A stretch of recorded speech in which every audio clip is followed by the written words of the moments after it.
Konnichiwa, Mina. This is the Anime Guy, and welcome to this episode of Anime Guy Asks, where I ask you a anime-related question. I'll give you my answer, you give me yours.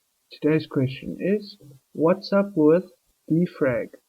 Now, before I continue, this is not a review, so it may contain spoilers, and I want to ask, what is up with D Frag?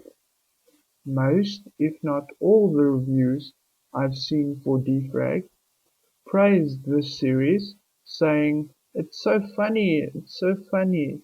This is one of the better animes I've seen in a while," and I was very disappointed. This series, in my opinion, is overrated, and I feel it's an above average show.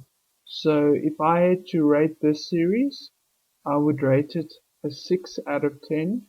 It was a good watch, but I wouldn't want to watch it again. Therefore, I wouldn't buy it. And I would say, only watch D Frag if you've got nothing else on your to watch list. In my opinion, the animation is average, the character designs are average, and the music is forgettable.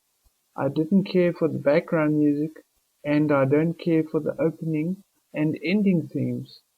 Honestly, what kept me interested in this show is the dub. I thought the dub for this show was very good. It exceeded my expectations, but sadly the dub isn't a good enough reason to go out and buy this series.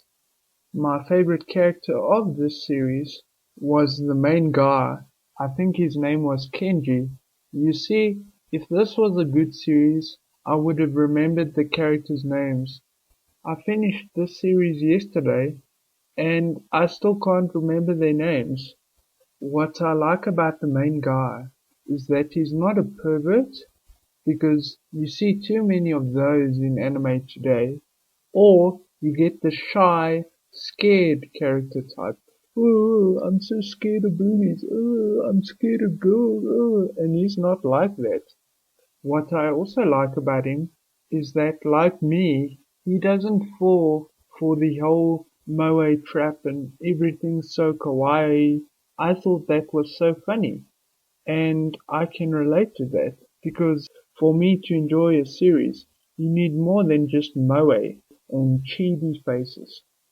And what was funny for me a lot of the time wasn't the character interactions, but rather the anime pointing out the obvious. "Oh, these are minor characters. We saw this character in this episode." And my second favorite character was the big-breasted chick. They call her Boobs McGee at one point. What I also found interesting about this series is, when I first looked at this series, I thought it was going to be another typical harem. But no, this isn't a harem. Yes, there are a bunch of girls, but only two females are interested in the main character.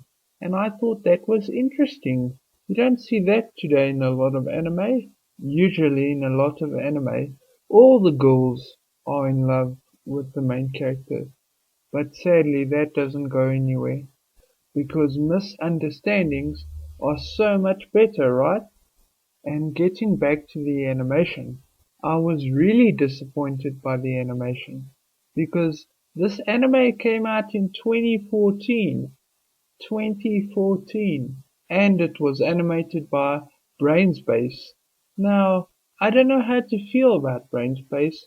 They really annoy me, because I know they can do good when they want to, like with the Kawaii Complex and Spice and Wolf 2, but with D Frag and something like 1 Week Friends, the animation quality isn't the same, which is disappointing. And why give the main character friends if we hardly see them in the show? These are just my thoughts on D Frag.